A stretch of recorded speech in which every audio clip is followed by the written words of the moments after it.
Master minds commerce చదవాలనుకునే 10th inter విద్యార్థుల తొలి ఎంపిక. వెల్కమ్ టు సుమన్ టీవీ, నేను విజయ్. సో కోనసీమ జిల్లాలో జరిగినటువంటి ఒక ఉదంతం, ఒకే మహిళ 2 ఏళ్ల వ్యవధిలో 12కు పైగా పెళ్లిళ్ళు చేసుకుంది అంటూ కొంతమంది వ్యక్తులు కుటుంబాలతో సహా వెళ్ళి పోలీసులను ఆశ్రయించారు. పోలీసులకు చెప్పినటువంటి క్రమంలో కూడా ఏంటంటే తమ భార్యతో విభేదాలు ఉన్నప్పుడు 498A కేసులు ఉన్నప్పుడు కుటుంబంతో విభేదాలున్న మగవారిని టార్గెట్ చేసుకునే ఆ మహిళ నీలిమ అనేటువంటి ఒక మహిళ దాదాపు 12 మందిని పెళ్లి చేసుకుంది, కోట్ల రూపాయలను గుంజుకొని పారిపోతుంది అనేటువంటి ఒక కంప్లైంట్ ఇచ్చారు. సో చాలామంది కూడా కావాలనే తన మీద ఇలాంటి ఆరోపణలు చేస్తున్నారు, ఫేక్ న్యూస్ చేస్తున్నారు, స్ప్రెడ్ చేస్తున్నారు అంటూ కూడా ఆమె మీడియా ముందుకు కూడా రావడం జరిగింది. అసలు ఏం జరిగింది, నిజంగానే 12 పెళ్ళిళ్ళు జరిగాయా? సో ఆమె ఏం చెప్తుంది, వాళ్ళ ఆరోపణలు నిజమా కాదా మాట్లాడదాం. మనతో పాటు ఎక్స్క్లూజివ్గా సుమన్ టీవీ ఎక్స్క్లూజివ్గా లైవ్ కాల్లో ఎవరైతే నీలిమ ఉన్నారో నీలిమతో మాట్లాడే ప్రయత్నం మనం చేద్దాం. నీలిమ గారు నమస్తే అండి. నమస్తే అండి. నీలిమ గారు డైరెక్ట్గా పాయింట్ అడుగుతున్నాను. వాళ్ళు నేరుగా ప్లకార్డ్స్ కూడా పట్టుకొని పోలీస్ స్టేషన్ ముందు, అక్కడ బిల్డింగ్స్ ముందు కూడా ఆ ఫోటోలు కూడా సోషల్ మీడియాలో వైరల్ అవుతున్నాయి. వాళ్ళు నేరుగా మీ ఫోటో అలాగే మీ అమ్మగారి ఫోటోలను పట్టుకొని ఇలా మోసం చేస్తున్నారు, 12 మందిని మోసం చేశారు, సాఫ్ట్వేర్ ఇంజనీర్లు అలాగే డబ్బున్నటువంటి వ్యక్తులే వీళ్ళ టార్గెట్, ముఖ్యంగా భార్యలతో గొడవ ఉన్నటువంటి భర్తలే వీళ్ళ టార్గెట్, 498A కేసులు అలాగే విడాకుల కేసులు కోర్టులో ఉన్న వాళ్ళే వీళ్ళ టార్గెట్, ఈమె టార్గెట్ అంటున్నారు. ఏమంటారు మీరు? అదంతా అయితే కంప్లీట్ గా ఫేక్ న్యూస్ అండి. 12 మంది అంటే ప్రెసెంట్ నా ఏజ్ వచ్చేసి 21 ఇయర్స్. 21 ఇయర్స్ కి సెకండ్ మ్యారేజ్ అంటే ఆల్మోస్ట్ అందరికి 40 అబోనే ఉంటాయి. 21 ఇయర్స్ ని ఆ సెకండ్ మ్యారేజ్ వాళ్ళు ఎలా చేసుకుంటారండి? 12 మంది, అది కూడా 2 ఇయర్స్ కి. మేము కేసు ఫైల్ చేసి అసలు జరిగింది ఏంటంటే 2023లో నాకు ఈ మ్యాచ్ వచ్చిందండి. అతను పాస్టర్, పాల్గొల్లికి చెందిన పాస్టర్. అయితే 2023లో వచ్చినప్పుడు నా ఏజ్ అప్పుడు 20, జస్ట్ 20 అంతేనండి. ఇంకా వాళ్ళు ఏంటంటే ఎంగేజ్మెంట్ చేసుకుంటామని చెప్పి నైట్కి వచ్చేసి అసలు 2 డేస్ క్రితమే చెప్పారు ఇలా వస్తున్నాము, మ్యాచ్ ఉందని చెప్తేని సరే నేను ఇంకా అమ్మ ఇష్టం కదా అని యాక్సెప్ట్ చేశాను. చేస్తే 2 డేస్ అయిన తర్వాత నైట్ 7:30 అరౌండ్ ఆ టైంకి వచ్చారండి. వచ్చేసి ఇంకా మేము మీ మమ్మీతో అన్ని మాట్లాడేసాము, నీకు ఇంకా మీ మమ్మీ ఇష్టమే కదా అని చెప్తే సరే ఇంకా అమ్మకి ఇష్టమే కదా అని చెప్పి నేనే యాక్సెప్ట్ చేయడం జరిగింది. అయితే ఇంకా అప్పటికప్పుడు ఎంగేజ్మెంట్ చేసుకున్నారు. ఈ లోపల మమ్మీ వచ్చింది. మమ్మీ తాతయ్య గారికి హెల్త్ బాగాలేదని చెప్పి గవర్నమెంట్ హాస్పిటల్లో కూడా జాయిన్ చేసిందండి. ఇంకా టైంకి వచ్చేసి అన్ని చెప్పేస్తే ఇంకా అంతా ఓకే అయిపోయింది. వాళ్ళ సైడ్ నుంచి వచ్చిన పంతులు గారు ఒక అతను ఉన్నాడు. ఆయన అయితే ఈ పాలకొల్లుకి చెందిన పాస్టర్ ఎవరైతే ఉన్నాడో ఆయన పేరు గుర్రం బెర్నీష్ అండి. వాళ్ళ నాన్నగారి పేరేమో గుర్రం బాబ్జీ, వాళ్ళ అమ్మగారి పేరు జీవి రాజేశ్వరి. ఇంకేం చేశారంటే ఈ అమ్మాయి మాకు బాగా నచ్చిందంటే మేము పెళ్లి చేసేసుకుంటాము అంటేని వాళ్ళ పంతులతో మాట్లాడించి రేపే, అంటే ఇప్పుడు వాళ్ళు ఎప్పుడు ఆగస్టు 22 వచ్చారు. వాళ్ళు ఎలా అంటే ఇంకా 23నే పెళ్లి చేసుకుందాం అన్నట్టుగా మాట్లాడారు. మా అమ్మాయి అయితే ఏమందంటే అండి, ఉన్నది ఒకే అమ్మాయి అండి, వాళ్ళు ఎలా చేసేస్తాము, ఇంకా అందరికీ చెప్పుకోవాలి కదండి అంటేని ఇంకా మా సైడ్ పంతులు గారితో సెప్టెంబర్ 6కి పెళ్లి అనుకున్నామండి. అయితే ఏమైందంటే వీళ్ళు మళ్ళీ ఆగస్ట్ 26 వచ్చి మీరు ఎలాగో పెళ్లి సెప్టెంబర్ 6 అనుకుంటున్నారు కదమ్మా, మేము మా అమ్మాయిని పిచ్చుకోవడానికి ప్రధానం పొందేస్తామని చెప్పన్నారండి. వాళ్ళు క్రిస్టియన్స్ చెప్పాలంటే, మేము హిందూస్. వాళ్ళు ఇంకేంటంటే పెళ్లి కుమార్తె పెళ్లి కొడుకు ఎవరైతే ఉన్నాడో గుర్రం బెర్నేసి ఆయన ఏంటంటే, నేను గుళ్ళకి గట్ట వెళ్తాను, నేను గుళ్ళకి గట్టి అసలు ఇబ్బంది ఏం పెట్టను, నేను బాగా చదివిస్తాను, ఇంకా మీ తమ్ముడిని కూడా నేను బాగా చూసుకుంటానంటే సర్లే ఇంకా ఏముందిలే అని చెప్పేసి గుళ్ళకి కూడా ఓకే అన్నారు. మిమ్మల్ని వాళ్ళు ఇష్టపడ్డారా, మీరు ఇష్టపడ్డారా? అవునండి, వాళ్ళు ఇష్టపడ్డారండి. అతనే ఇష్టపడ్డాడు. ఓకే. అవునండి. ఇంకా ఫోర్స్ చేస్తేనే సర్లే ఇంక చేసుకోవాల్సిందే కదా, తమ్ముడిని నన్ను చదివిస్తానంటున్నారు కదా, ఇంతకు మించి ఏం కావాలి, మమ్మల్ని నా కుటుంబాన్ని చూసుకుంటే చాలు. ఎందుకంటే నాకు ఫాదర్ లేరండి. ఇంకా నా తల్లికి మా తమ్ముడికి నేనే సపోర్ట్గా ఉండాలి కదా అని యాక్సెప్ట్ చేశానండి. సెప్టెంబర్ 6 పెళ్లి అనుకుంటే ఇలా ఆగస్ట్ 26 నా బర్త్డే రోజున వచ్చారండి. ఆ రోజు కాలేజ్కి కూడా వెళ్ళాను, సమ్ ప్రాజెక్ట్ వర్క్ ఉంటే. ఇంక ఇల్లు ఆఫ్టర్నూన్ వచ్చారని అమ్మ కాల్ చేస్తే సరే అని చెప్పి ఇంటికి వెళ్ళానండి. ఇంకా అలా ఈవినింగ్ వరకు ఉండిపోయారు. ప్రధానం పొందేస్తానన్నారు కదా అని ఒప్పుకున్నానండి. ప్రధానం పొందితే వీళ్ళు ఏం చేశారంటే, అది కూడా మా ఇంట్లో నా బెడ్రూమ్ లోనే ప్రధానం పొందని చెప్పి మెడలో తాళి కూడా వాళ్ళ సాంప్రదాయం అని చెప్పి ప్రధానం పొందితో పాటు తాళి కూడా కట్టేశారండి. మా అమ్మగారు వచ్చి అడిగితే ఏంటండి ఇదని అడిగితేని ఇంకెలాగో మీరు చేసుకుంటానంటున్నారు కదండి, సాంప్రదాయబద్ధంగా సెప్టెంబర్ 6 చేసుకోండి, మేమైతే ఇప్పుడు చేసేసుకున్నాం కదా, ఇంకా మా అమ్మాయి అనిపించుకున్నట్టు మాలో పెళ్లి కూడా అయినట్టు అని చెప్పేసి వాళ్ళ చర్చిలో ఇప్పుడు ఎలా మంత్రాలు ఐ మీన్ నార్మల్ గా ప్రేయర్ ఎలా చేస్తారో అలా ప్రేయర్ చేసేసుకుని ఇంట్లోనే ప్రేయర్ చేసుకుని పెళ్లి అయితే చేసేసారండి. ఆ తర్వాత ఏంటి సెప్టెంబర్ 2 నన్ను పెళ్లి కూతుర్ని చేయడం, బోనం వేసుకోవడం అన్నీ జరిగినాయండి. అయితే వాళ్ళ ఫస్ట్ వైఫ్ ఎవరైతే ఉందో ఆవిడ పేరు నాకు సరిగ్గా తెలియదండి. ఆవిడ ఫస్ట్ వైఫ్ అమ్మకి కాల్ చేసి డివోర్స్ అవ్వకుండా ఎలా పెళ్లి చేసేస్తారు మీరు, డివోర్స్ అంటే ఇదంతా ఇప్పుడు తెలిసిందంటే ఆవిడకి ఐ మీన్ అతనికి ఫస్ట్ పెళ్ళయిందని.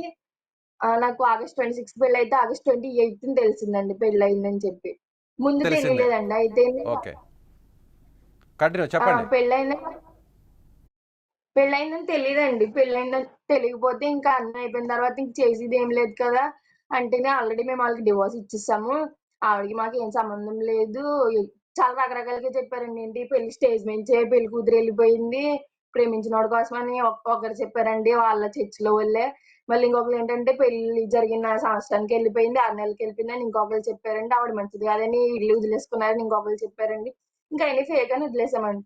ఇంకో 6 మంత్స్‌లో డివోర్స్‌కి ఆల్రెడీ అప్లై చేసామమ్మా. డివోర్స్ కూడా వచ్చేద్ది. 6 మంత్స్ అని కూడా చెప్పలేదండి. ఇంకా ముందే డివోర్స్ పేపర్‌లు కూడా ఉన్నాయి. రెడీగా ఉన్నాయంటే, సర్లే ఇంక డివోర్స్ అయిపోయింది కదా! ఇంక చేసేదేముంది పెళ్లయిపోయింది కదా! అని చెప్పి మా అమ్మ కూడా యాక్సెప్ట్ చేసిందండి.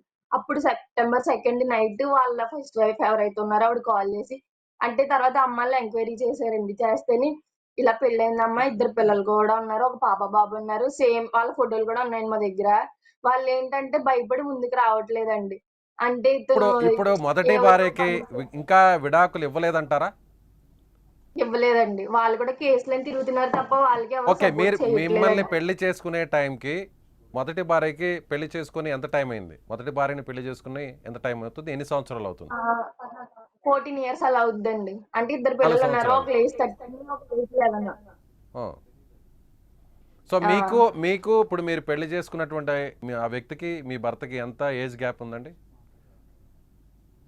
రెజ్యూమ్‌లో చెప్పడం అయితే 26 అలా ఉంటాయన్నారండి. బట్ అతనికి చెప్పడం అయితే 40 ప్లస్ ఉంటాయంట. మీ మినిమమ్ ఒక 15 ఇయర్స్ ఏజ్ గ్యాప్ అలా ఉంటదండి. ఓకే. సో మిమ్మల్ని ఎలా చూసాడు ఆయన? మిమ్మల్ని ఎలా అప్రోచ్ అయ్యాడు? అంటే మీకు ఆల్రెడీ ముందు పరిచయం ఉన్నాడా ఆయన? లేదండి. అసలు కంప్లీట్‌గా వాళ్ళ గురించి గాని, వాళ్ళ ఊరు గురించి గాని ఏం తెలీదు. మీడియేటర్స్ ఉంటారు గదండీ! పిల్లల పేరమ్మ అని చెప్పి. మాట్లాడి అక్క ఇతను చాలా మంచోడు, చూసుకుంటాడంటే ఆవిడకి అతనికి ఫస్ట్ మ్యారేజ్ అని ఆవిడకి చెప్పలేదండి. ఎంగేజ్‌మెంట్ అయిపోయిన తర్వాత చెప్పారంటండి. ఇలా పెళ్లయిందని చెప్పి. ఓకే. సో మీరేమన్నా కట్నం ఇచ్చారా? కట్న కానుకలు లాంటివి ఏమన్నా ఇచ్చారా? కట్నం బంగారు మాత్రం పెట్టడం? ఏమి ఇవ్వలేదండి. లేదండి. సో ఆయన దగ్గర నుంచి ఏమన్నా మీరేమన్నా అవసరమైన అమౌంట్ ఏమన్నా తీసుకున్నారా? పెళ్ళికి ముందు గాని, మేమైతే పెళ్లి అవసరం తర్వాత గాని? అంటే అదే ఆగస్ట్ 26న అతని పెళ్లి చేసుకున్నారని చెప్పాను కదండీ బెడ్‌రూమ్‌లోని. ఆ రోజు ఏంటంటేని పెళ్ళికి గోల్డ్ కొనుక్కోండి అమ్మ అని చెప్పి వాళ్ళే మాకు రివర్స్‌లో 5,00,000 క్యాష్, 5,00,000 చెక్ కింద ఇచ్చారండి. నీలిమ 10,00,000 గారు ఇప్పుడు ఇచ్చారు. వాళ్ళు చేస్తున్నటువంటి ఆరోపణ ఇదే. మమ్మల్ని మేము హ్మ్. సమస్యలో ఉంటే, భార్యతో గొడవలుంటే 498 హ్మ్. కేసులు అంటే వరకట్న వేధింపు కేసులు, అలాగే విడాకులు తీసుకునేటువంటి కేసులు ఉన్న వాళ్ళని టార్గెట్ చేసింది. మా దగ్గర నుంచి డబ్బులు హ్మ్. గుంజింది అని వాళ్ళు ప్రధానంగా చేస్తున్నటువంటి ఆరోపణ. జనరల్‌గా ఎక్కడైనా కూడా వాళ్ళ పెళ్లి జరిగినప్పుడు కట్నం ఆడవాళ్ళు ఇస్తారు. సో మీరు పెళ్లి చేసుకునేటువంటి అవునండి. టైంలో కూడా మీకు తెలీదంటున్నారు. ఆల్రెడీ హ్మ్. మ్యారీడ్ పర్సన్ అని. పిల్లలున్న విషయం కూడా మీకు తెలీదంటున్నారు. దాచిపెట్టారంటున్నారు. సో అలాంటి టైంలో యెస్. వాళ్ళు మిమ్మల్ని కట్నం అడగలేనప్పుడు మీకు ఆ డౌట్ రాలేదా? మా మమ్మీ ఆళ్ళైతే మనీ అది ఏమి వద్దనే చెప్పారండి. కానీ ఈళ్ళేంటంటే ఇంక పెళ్లి చేసుకున్నాం గదండీ! తర్వాత ఖర్చులుంటాయి గదా! అని జెప్పి అన్నారు. అంటే తాతయ్య గారికి కూడా హెల్త్ బాలేదు ఆ టైంలో. గోల్డ్ కొనుక్కోండి మా సైడ్ నుంచి పెడుతున్నట్టు అంటే మేము అదే ఇవ్వాలని చెప్తే వినకుండానే ఇచ్చారండి. అయితే ఆగస్ట్ 26 నా బర్త్‌డే అయితే ఆగస్ట్ 28 బిలేటెడ్‌గా చేశారు. ఇంకా ఆ రోజు కాల్ చేసి మా అమ్మ ఆళ్ళకి, "అమ్మ క్యాష్ తీసేయండి అమ్మ మేము కొనుక్కుని అంటే మాకు మేముగానే పెట్టుకుంటాము. మీరొద్దండి. మాకు మేము ఇచ్చుకున్నట్టే బావుంటదని" చెప్తే, ఆ రోజు మార్నింగే క్యాష్ ఓకే. తీపిచ్చేసి మీరు క్యాష్ మా అవసరమని రూ. 5,00,000 క్యాష్ తీసుకున్నారు. తర్వాత ఏం జరిగింది? మరి ఎందుకు అహా! గొడవలొచ్చాయి? ఎందుకు విడిపోయారు? 10,00,000 తీసుకుంది. 10,00,000 తీసుకున్నారు. 10,00,000 మీరు తీసుకున్నారా? ఆ! ఆ! ఆళ్ళే ఐ మీన్ వాళ్ళేడు మాకేసారండి. ఆ! అకౌంట్‌కి. ఓకే. అకౌంట్‌కేస్తే అకౌంట్‌కి ఆగస్ట్ ట్రాన్స్‌ఫర్ చేశారు. ఆ! ఆ! 28కి మార్నింగ్ కాల్ చేసి, "అమ్మ మీరు క్యాష్ తీసేయండమ్మా. మేమే తీసుకొని మీ గోల్డ్ మేమే కొంటామని" చెప్తే, సరే అని ఇంకా అమ్మగారు ఏం చేశారు, ఇంకా నమ్మలేదండి వాళ్ళని. సరే మంచోళ్ళు కదా! మనకి ఎందుకు ఆళ్ళే కొంటానన్నప్పుడు అని చెప్పేసి ఇంక అమ్మ కూడా ఓకే అని డబ్బులు తీసి ఆగస్ట్ 28 నా బర్త్‌డే రోజున ఈవినింగ్ కేకుని ఇంకా సంథింగ్ గోల్డ్ ఏదో తెస్తేని 12 గ్రాముల గోల్డ్. అది కూడా వాళ్ళది కూడా కాదంటండి. వాళ్ళ ఫస్ట్ వైఫ్‌ది. అది మాకెలా తెలిసిందంటే వాళ్ళ ఫస్ట్ వైఫ్‌ని కాంటాక్ట్ అయితే ఆవిడ ద్వారా తెలిసింది ఆ గోల్డ్ నెక్లెస్. ఇంకా ఆ రోజు అమ్మ చెక్ ఇచ్చేసింది. క్యాష్ కూడా ఇచ్చేసింది. ఆ తర్వాత ఇంకా ఈవిడకి పెళ్లవ్వలేదని పెళ్లయిందని ఇంక ఇవన్నీ తెలిసిన తర్వాత ఇతను చాలా ఫ్రాడ్ అని, పాస్టర్ అండి ఈయన. లాయర్ చేశానని చెప్పాడు. ఎల్ఎల్‌బి ఏదో. మళ్ళీ సాఫ్ట్‌వేర్ ఇంజినీర్ చేశానన్నాడు. కంపెనీలో ఉన్నాడన్నాడు. తర్వాత ఎంక్వైరీ చేస్తే అతను చాలా ఫ్రాడ్ అని తెలిసిందండి.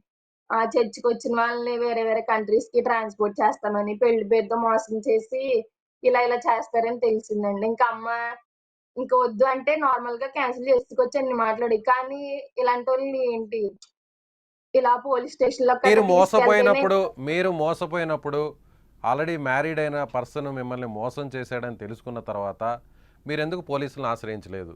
బట్ మేము అందుకు వెంటనే వ్యతిరేకంగా, అందుకు చెప్పాం. భిన్నంగా ఆయన మీ మీద కంప్లైంట్ ఇచ్చారు. కొన్ని ఫొటోస్ని కూడా అక్కడ చూడొచ్చు, ప్లకార్డ్స్ని కూడా పట్టుకున్నారు. కావాల్సింటే స్క్రీన్ మీద ఒకసారి ఆ ఫొటోస్ని ప్లే చేస్తే చూడొచ్చు. మీ బాధితులు అంటూ కొంతమంది మగవాళ్ళకి సంబంధించినటువంటి ఫోటోలను పేర్లతో సహా కూడా ఇచ్చారు. అంటే వాళ్ళకి కొంత అభ్యంతరాలు ఉంటాయి కాబట్టి వాటిని స్క్రీన్ మీద డిస్ప్లే చేయలేకపోతున్నాం. ఆల్రెడీ ఆ ఫొటోస్ కూడా మీ దృష్టికి వచ్చుంటాయి, మీ వద్దకు కూడా చేరుంటాయి. మరి యాక్చువల్లీ వాళ్ళందరూ ఎవరు? దాదాపు నలుగురు మగ ఫ్రాంక్ వ్యక్తులకు సంబంధించిన, చెప్పాలంటే మగవారికి సంబంధించిన ఫోటోల్ని ప్లకార్డ్స్ పట్టుకొని మీ ఫోటోలతో సహా, మీ తల్లి గారు మీ ఫోటోలతో సహా కూడా వాళ్ళు అక్కడ ఆందోళన చేశారు, నిరసన తెలిపారు. దానిపై మీరేమంటారు? ఇలాంటి సంబంధం లేదా అసలు? టు బి ఫ్రాంక్ చెప్పాలంటే ఆ ఊర్లు గాని ఏం తెలీదండి. ఆళ్ళు ఒరిజినల్ పాలకొల్లు. అండ్ పక్కన ఫోటోలు పెట్టుకొని ఎవరైతే ఉన్నారో వాళ్ళందరూ చర్చికి సంబంధించినోళ్ళు. మగతను ఒకడున్నాడు నిల్చున్న చూసారండి వాళ్ళు కాదు సన్నగానే. నీలిమ గారు, నేను అడిగేది అక్కడ నిల్చున్న వ్యక్తుల గురించి మాట్లాడట్లేదు. వాళ్ళు డిస్ప్లే చేస్తున్నటువంటి ఫొటోస్లో ఉన్న వ్యక్తులకు మీకు ఎలాంటి సంబంధం లేదా? లేదండి. వాళ్ళ రిలేటివ్సేనండి. చెప్పింది కూడా వాళ్ళ రిలేటివ్సే. వాళ్ళ సొంత పెద్దమ్మ గారండి. ఇంకొక అతను కార్ డ్రైవర్ అండి. ఇంకొక ఆవిడ వాళ్ళ చర్చ్ గల మనిషండి. ఇది ఆ ఫోటోలో ఉన్న వ్యక్తులు. అవునండి. మరి ఆ 12 ఫోటోలో మందిని ఉండేవాళ్ళు మీరు మోసం కొంతమంది చేశారు అని ఒక ఇంత పెద్ద ఆరోపణ ఎలా చేస్తారు? అందులో అతను పాస్టర్గా పనిచేస్తున్నాడు అంటున్నారు, అతనే మిమ్మల్ని మోసం చేశాడు అంటున్నారు, నమ్మించి మోసం చేశాడు. అవునండి. ఆల్రెడీ మొదటి పెళ్లి విషయాన్ని కూడా గోప్యంగా ఉంచాడు, పిల్లలున్న విషయాన్ని కూడా చెప్పలేదు. సో ఎదురుగా మీకే 10 లక్షల రూపాయలు కూడా డబ్బులు ఇచ్చాడు బంగారు కొనుక్కోమని. సో ఆ తర్వాత అతని విషయం తెలిసింది, అమ్మాయిలను మోసం చేస్తున్నాడు, విదేశాలకు కూడా అతను వాళ్ళందరూ కూడా ట్రాన్స్పోర్ట్ చేస్తున్నాడు. ఇవన్నీ కూడా మీకు తెలిసే అన్నప్పుడు, ఇంత మోసగాడన్న విషయం మీకు తెలిసినప్పుడు 12 మందిని మీరు పెళ్లి చేసుకున్నారని తిరిగి అతను అంత సంచలనమైనటువంటి ఒక ఆరోపణ ఎలా చేయగలుగుతాడు? మేము కేస్ ఫైల్ చేసింది 2 years back sir. September 2 night ఎళ్లి ఫైల్ చేసాం. ఆ రోజేంటంటే వీళ్ళు కూడా వచ్చారండి. కేస్ ఫైల్ చేసినప్పుడు పోలీసులు కాల్ చేస్తారు కదండీ! ఆబ్వియస్లీ ఆ రోజు సండే. నైట్ వచ్చారు. మేము ఆఫ్టర్‌నూన్ అలా సెప్టెంబర్ 3 ఎప్పుడో అలా ఫైల్ చేస్తే ఈళ్ళు ఆఫ్టర్‌నూన్‌కి వచ్చారు. ఆఫ్టర్‌నూన్‌కొచ్చి పోలీసులు అన్నారండి. ఇంకా అంతా మాకు ఫర్‌గా మాట్లాడారు. అమ్మ ఇది తప్పమ్మా. ఇలా అమ్మాయిల్ని ఇలా మోసం చేయకూడదని మాకు ఫర్‌గానే మాట్లాడారు. తర్వాత ఏమైందోనండి అక్కడ కానిస్టేబుల్ ఒక అతను ఉంటాడండి. మా ఊరు రామచంద్రపురం పోలీస్ స్టేషన్‌కి సంబంధించిన కానిస్టేబుల్ ఒక అతను ఉన్నాడండి. ఆయనేంటంటే ఆడవాళ్ళు ఇక్కడ నైట్ 10 అయితే ఉండకూడదు. అర్జెంట్‌గా ఎళ్ళిపోండి ఇక్కడి నుంచి అని కేకలేసేస్తే సర్లే ఇంక పొద్దున్న చూసుకుందాం అంతా అయిపోయింది కదా! సైన్‌లు పెట్టి ఇంక మ్యాటర్ క్లోజ్ చేసేద్దాం అనుకున్నప్పటికి నెక్స్ట్ డే పోలీసోళ్ళు అన్నారు వాళ్ళు కోర్ట్‌లో తేల్చుకుంటారమ్మా అంటేని సరేనని దానికి యాక్సెప్ట్ చేశామండి. అలా 2 ఇయర్స్ ఆహ్, అమలాపురం ఎస్పీ ఆఫీస్‌కి మా మమ్మీ ఆళ్ళు ఒక 3-4 టైమ్స్ ఎళ్లారండి. ఇంకా లాస్ట్ టైమ్ ఒకసారి ఎళ్ళినప్పుడు మీడియా ఉందండి బయట. మీడియా ఉంటేని అప్పటికప్పుడు కేస్ యాక్సెప్ట్ చేసి అప్పటి నుంచి ఇక్కడికి పంపితే మా ఊరు నీలిమ గారు, రామచంద్రపురం మొదట పోలీసులకి కంప్లైంట్ ఇచ్చింది మీరా వాళ్ళ? మేమేనండి ఇంకోటి. ఓకే. ఇది 2 ఇయర్స్ బ్యాక్ నుంచి ఉన్నవండి. ఆ డాక్యుమెంట్స్ అన్నీ ఫస్ట్ కూడా నుంచి ఇప్పటి వరకు ఉన్న కేసులకు కేస్ ఫైల్ సంబంధించినవేనా ఆ చేసింది. డాక్యుమెంట్స్ అన్నీ కూడా? ఇవన్నీ అవేనండి. ఓకే. మేము పెళ్లి ముహూర్తం గట్టా పెట్టాల్సిన పని కూడా మాకు తను ఆ లేదండి. వ్యక్తి ఇది మీరు అసలు ఎవరైతే బ్లేమ్ చేస్తున్నారో ఆ వ్యక్తి కూడా కొన్ని, ఓకే, అవేం పేపర్స్ అండి నీలిమ గారు? ఇవి స్టాంప్ పేపర్స్ అండి. అతను రాసి ఇచ్చినవి. ఎటువంటి ఏమంటే ఏ ప్రెషర్ ఉండదు అన్నట్టుగా నా మొదటి భార్య వల్ల గాని, ఎవరి వల్ల గాని ఎటువంటి ప్రెషర్ ఉండదు. ఇంక మాకు ఆవిడకి డివోర్స్ అయిపోయినాయి ఇచ్చేస్తాము అని చెప్పి అన్నాడండి. డివోర్స్ పేపర్‌లు మాకు ఇయన్నీ తెలిసిందేంటంటే ఆళ్ళు డివోర్స్ అసలు తీసుకోలేదండి. ఇప్పటికి ఆళ్ళ కేస్ రన్ అవుతుంది. ఓకే. యాక్చువల్లీ 3 డేస్ బ్యాక్ ఏంటంటే అతనికి కోర్టు నుంచి మేము కోర్టుకి ఎస్ఐ ఐ మీన్ మా ఊరు పోలీస్ స్టేషన్ ఇప్పుడు బాగా చేశారండి. ఎస్ఐ గారు ఎవరైతే ఉన్నారో ఆయన కోర్టుకి ఐ మీన్ కేసు ఫైల్ చేసిన తర్వాత కోర్టుకి కట్టేసైతే ఆయనకి మొన్న 3 డేస్ బ్యాక్ హీరింగ్ వచ్చిందండి. వాళ్ళు అక్కడి నుంచి రాలేదు. రాకపోగా మళ్ళీ 2 డేస్ బ్యాక్ మా తమ్ముడికి కాల్ చేసి బెదిరించారు. ఏంటి ఇది అది ఇది అని చెప్పి. నిన్నేమో ఇలా మీడియాలో ఫేక్ న్యూస్ స్ప్రెడ్ చేస్తున్నారు. ఓకే. మీరు ఎస్పీ గారి దగ్గరికి వాళ్ళు వెళ్ళి నేరుగా ఒక కంప్లైంట్ ఇచ్చినట్టుగా ఆ కంప్లైంట్ కూడా మీడియాకి ఇచ్చారు. అతను కూడా కొద్దిసేపటి కింద మాతో కూడా మాట్లాడారు. లైవ్లోకి రమ్మంటే మళ్ళీ వస్తానంటున్నాడు. మీతో మాట్లాడిన తర్వాత కూడా అతను లైవ్లో తీసుకునేటువంటి ప్రయత్నం కూడా చేస్తాం. అతను కొన్ని ట్రాన్సాక్షన్కి సంబంధించిన డీటెయిల్స్ కూడా నాకు కూడా పంపాడు. అతను కూడా మీతో అగ్రిమెంట్ చేసుకున్నటువంటి ఆ పేపర్స్ని కూడా పంపాడు. మీరే మోసం చేశారని సంబంధించినటువంటి ఆ డీటెయిల్స్ అన్నీ కూడా అతను ఒక కంప్లైంట్ ఇచ్చాడు. ఎస్పీకే ఇచ్చాడు, డైరెక్ట్గా ఎస్పీ గారికి. కోర్టులో ఇష్యూ ఉండగా హీరింగ్ కూడా వచ్చిందని మీరు అంటున్నారు. అలాంటి టైంలో సో నిన్ననే నేరుగా పోలీసుల్ని ఆశ్రయించడం వెనక ఉన్నటువంటి ఆంతర్యం ఏంటి అతను? అంటే వీళ్ళు గ్రూప్ లో స్ప్రెడ్ చేసాయండి. అంటే హీరింగ్ వచ్చింది. హీరింగ్ వస్తే మరి కోర్టుకు వచ్చి సబ్మిట్ చేయాలి కదండి. వాళ్ళ దగ్గర ఏమన్నా ప్రూఫ్స్ ఉంటాయి. కోర్టుకు రాకుండా హీరింగ్ రాకుండా ఇక్కడ కేసులు పెట్టిన ఎప్పుడు కూడా రాలేదండి వాళ్ళు. మేము మళ్ళీ ఇంకో విషయం ఏంటంటే మేము కేసు ఫైల్ చేసినప్పుడు ఫైల్ చేసాం. అమలాపురం కి వెళ్ళాం. కాకినాడ దిశకి కూడా వెళ్ళాం. దిశకి వెళ్ళినప్పుడు ఆయన మళ్ళీ అక్కడ కానిస్టేబుల్ కి ఫోన్లు చేసి మనీ ఇస్తున్నట్టుగానే మాట్లాడాడు. వాళ్ళు ఏంటంటే ఇంకా ఇక్కడ కాదమ్మా ఒకసారి వాళ్ళతో డైరెక్ట్ గా వెళ్ళి మాట్లాడండి అంటే సరే అని చెప్పి వాళ్ళ పాలకొల్లు కూడా వెళ్ళామండి. నైట్ ఓన్లీ మా ఫ్యామిలీ వెళ్తేని 7 కి ఎప్పుడో వాళ్ళ నైట్ వాళ్ళ ఊరు వెళ్తేని మా ఊర్లో పోలీసులు ఏమన్నారంటేనండి 10 దాటితే ఆడోళ్ళు ఇక్కడ ఉండకూడదు అన్నారండి. కానీ అక్కడ అవన్నీ సంతకాలు బెదిరించి సంతకాలు ఇప్పించుకుని మార్నింగ్ అని 4:30కి చెప్పారు మీరు. వదిలేరండి. కాకపోతే ఇప్పుడు మీ మీద కంప్లైంట్ ఇచ్చింది కేవలం ఒక వ్యక్తేనా? కాదండి. అంటే ఒక ఫ్యామిలీ అయితే అదేనండి. మిగతాన్ని ఫేక్ అండి. ఎన్ని కంప్లైంట్స్ ఇచ్చారు మీ మీద మీకు వ్యతిరేకంగా? మాకు కంప్లైంట్ అంటే ఇప్పుడు వచ్చింది ఇదే మీడియాలో వచ్చిన న్యూస్ ఏనండి. అంటే ఏంటి ఏకంగా 50 lakhs తీసుకున్నామని, ఇంకా 12 పెళ్లిళ్ళు చేసుకున్నామని, ఊరు వదిలేసి వెళ్ళిపోయామండి. మేము ఊరు వదిలేసి వెళ్ళిపోతే ఇంట్లో ఉండి అసలు మాట్లాడినండి. దర్జాగా తిరుగుతున్నాం మేము ఊర్లో. 12 పెళ్లిళ్ళు ఎవరు చేసుకుంటాడండి? ఆడు చేసుకుంటాడు. ఓకే. ఒకవేళ అతనితో పాస్టర్ మేము అయ్యి లైన్లోకి తీసుకుంటే మీరు అతనితో మాట్లాడడానికి సిద్ధమా? మాట్లాడతానండి ఖచ్చితంగా. ఎందుకంటే ఇంత పెద్ద ఆరోపణ మీ మీద వచ్చింది. మొత్తం మీడియాలో, సోషల్ మీడియాలో అంతా కూడా మీ గురించే చర్చ జరుగుతుంది. మీరే 12 మందిని పెళ్లి చేసుకొని దాదాపు ₹1,00,00,000 పైగా మోసం చేసి వాళ్ళని వదిలేసి పారిపోతున్నారు. సో అవునండి. ఆ ఇంకొక విషయం ఉద్దేశంతో కూడా అలర్ట్గా చెప్పండి. ₹1,00,00,000 తీసుకుంటే ఇలాంటి అద్దెల్లు ఎందుకుంటామండి? స్థలాలు కొనుక్కుని మంచి ఇల్లు కట్టుకోవాలి. మా మామయ్య గారికి కూడా పాపం ఏం సంబంధం లేదండి. ఆయన హెల్త్ బాగోలేక గవర్నమెంట్ హాస్పిటల్లో చికిత్స తీసుకుంటున్నారండి. అలాంటిదేమో ₹1,00,00,000 తీసుకుంటే ఎలా మావయ్య పెళ్లి గారంటే చేసుకుంటామండి? ఎవరంటారు? మావయ్య గారంటే శ్రీను అని ఉంది కదండి. ఫోటోలో వాళ్ళు వేశారు కదా ప్రేయర్ చేసుకున్న కాదు. అంటే మీకు మా సంబంధించిన అద్దాల మేనమామ శ్రీను అండి. అంటారా? మా సొంత మేనమామ అండి. కానీ వీళ్ళందరూ ఓకే. ఏమైనా స్ప్రెడ్ చేస్తున్నారంటే మా ఫ్యామిలీకి సంబంధమే లేనట్టు. నా సొంత తమ్ముడే కానట్టు. సో మేమందరం యాక్టర్స్ అని ఒక్కసారి చేస్తారు. మీ అమ్మగారి ఫోటోను కూడా వాళ్ళు డిస్ప్లే చేస్తున్నారు. ఒకసారి మీ అమ్మగారితో కూడా కంక్లూడ్ చేయించే ప్రయత్నం చేస్తారా? ఎస్ నా పక్కనే ఉన్నారండి. కూర్చోబెట్టండి ఆమెను కూడా ఒకసారి. మీ నమస్కారం. పేరండి దుర్గా గారా మీ పేరు? కాదండి బేతివేరు లక్ష్మణ్. ఓకే. మీ కూతురు, మీ కుమార్తె చెప్పిందంతా కరెక్టేనా? ఇప్పుడు వాళ్ళు చేస్తుందంతా కూడా కేవలం ఆరోపణలే, కావాలని మిమ్మల్ని ఇబ్బంది పెట్టడానికే ఇలాంటి ఫేక్ న్యూస్ని స్ప్రెడ్ చేస్తున్నారు అనుకోవచ్చా? సార్ ఒకటి 12 పెళ్లిళ్ళు అంటే 2 సంవత్సరాల్లో 12 పెళ్లిళ్ళు ఎలాగా? అంత గుడ్డోళ్ళు ఎవరున్నారు సార్ లోకంలో? ఒక్క ఎదవ కాదు ఇంకొక ఎదవ తెలదా సార్? ఒకడు గడ్డి తిన్నాడు, రెండోవాడని గడ్డి తినకుండా ఆలోచించారు కదా. 12 పెళ్లిళ్ళు అంటే ఎలా చేసేసుకుంటారు సార్? మోసం చేశారంటే ఒక పెళ్ళో 2 చెప్పండి. పెళ్ళో చేసుకొని మోసం చేశారు అని చెప్పి ఎవరైనా ఒక అపవాదు వేస్తారు, ఇబ్బంది పెట్టే ప్రయత్నం చేస్తారు. కానీ ఏకంగా 12 పెళ్ళిళ్ళు చేసుకొని సార్. 12 పెళ్ళిళ్ళు చేసుకొని మీరు మోసం చేశారని ఆరోపణ చేయాలన్నా కూడా ధైర్యం 1,00,00,000 కావాలి. తినేసాం. అంత అబద్ధాన్ని నిజంగా చెప్పాలన్నా కూడా ధైర్యం కావాలి. కానీ ఎందుకు అతను ఈ విధంగా చేశాడు? నిప్పులేందే పొగరాదంటారు ఎక్కడైనా కూడా. సో తప్పు జరిగింది, ఒక చిన్నపాటి పొరపాటు జరిగిందే, ఇంత పెద్ద ఆరోపణ ఎవరు చేయరు. అదే సార్, అందుకే సార్ 12 పెళ్లిళ్ళు అంటున్నారు కదా. ఆడది ఒక పెళ్లి, ఇంకా 11 పెళ్లిళ్ళు. ఆ 11 మందిని తీసుకొచ్చి లైవ్ లో నుంచోబెట్టమని సార్. ఇప్పుడు సరే ఓకే, మీరు ఒక ఛాలెంజ్ చేస్తున్నారు, ఆ, ఇప్పుడు అతన్ని మేము పెళ్లి చేసుకునింది, అతనే మా వద్దకు వచ్చి మా అమ్మాయిని పెళ్లి చేసుకున్నారని మీరు చెప్తున్నారు, మీ కుమార్తె కూడా చెప్తున్నారు. ఆమెను కూడా ఒకసారి ఫ్రేమ్లోకి రమ్మనండి, ఇద్దరు కూడా. మీ ఇద్దరు ఒక ఛాలెంజ్ చేస్తారా? మీ ఇద్దరు ఫోటోలను డిస్ప్లే చేస్తున్నారు కాబట్టి 11 మందిలో ఏ ఒక్క వ్యక్తిని తీసుకొచ్చి మీడియా ముందుకు కానీ లేదంటే మా సుమన్ టీవీ ముందుకు తీసుకొచ్చినా, పోలీసుల వద్దకు తీసుకొచ్చినా మీరేం చేస్తారు? ఆధారాలతో సహా వాళ్ళు ఒకవేళ నిరూపించే ప్రయత్నం చేసి నిరూపిస్తే. సరే సార్, మీరు చెప్పారు కదా 11 మందిలో వీళ్ళు తీసేసి ఆ 11 మందిలో ఏ ఒక్కళ్ళన్నా మా ఊరు రామచంద్రపురం పోలీస్ స్టేషన్ ఆడిని, ఆడ అమ్మని, ఆడి బాబుని, ఆడ వెనకాల ఇద్దరు పెళ్లిళ్ళు చేసుకున్నామని ఇద్దరు ఆడవాళ్ళు వచ్చారు కదా, నా ఐదుగురిని మా ఊరు పోలీస్ స్టేషన్ రమ్మనండి.